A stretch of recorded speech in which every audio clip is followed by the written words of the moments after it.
Ya, pemirsa, dalam tahapan penyusunan Kanun Rencana Perlindungan dan Pengelolaan Lingkungan Hidup RPPLH, Dinas Lingkungan Hidup dan Kehutanan DLHK Aceh telah menyelenggarakan kegiatan inseminasi dokumen RPPLH.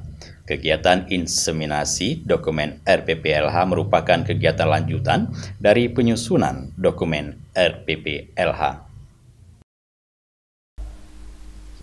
Penyusunan Rancangan Kanun Rencana Perlindungan dan Pengelolaan Lingkungan Hidup RPPLH merupakan salah satu langkah konkret dalam mewujudkan adanya perencanaan lingkungan yang berkekuatan hukum untuk melengkapi perencanaan pembangunan seperti RPJM dan perencanaan spasial atau tata ruang.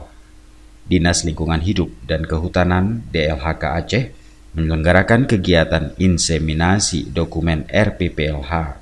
Kegiatan ini bertujuan untuk mengintegrasikan dan menyamakan kerangka berpikir terhadap rencana program dan kegiatan pelestarian lingkungan hidup, strategi implementasi perlindungan dan pengelolaan lingkungan hidup, serta rencana pelaksanaan dan arahan kebijakan dalam pemanfaatan sumber daya alam setiap kabupaten kota, instansi terkait, dan stakeholder ke dalam RPPLH Provinsi Aceh.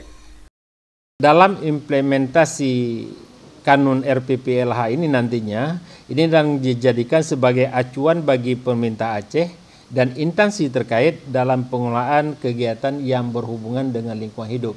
Jadi ini menjadi satu patron dasar-dasar pengelolaan kegiatan dengan memperhatikan kondisi lingkungan hidup.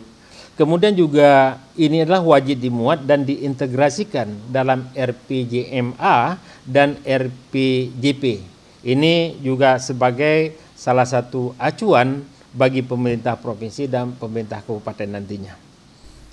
Hasil yang diharapkan adalah terintegrasinya substansi penyusunan RPPLH tingkat provinsi maupun kabupaten kota di Provinsi Aceh agar fungsi lingkungan hidup tetap terjaga untuk kurun waktu 30 tahun sesuai rencana pembangunan jangka panjang RPJP pemerintah Aceh. Rancangan kanun ini merupakan kewajiban hukum yang diberikan kepada pemerintah Aceh.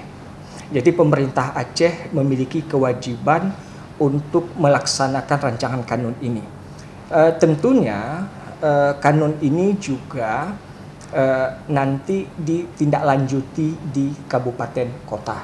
Jadi oleh karenanya kanun ini menjadi sangat urgen, menjadi sangat penting karena pemerintah kabupaten kota harus mengacu pada kanun RPPLH ini. Jadi itulah disebut bahwa kanun RPPLH ini melengkapi, mengintegrasikan dan menjadi pedoman bagi program pembangunan yang ada di Aceh. Apakah itu di dalam RPJP, RPJM, RT/RW maupun dokumen KLHS. Mungkin dari Banda Aceh, Tim Liputan Aceh TV melaporkan.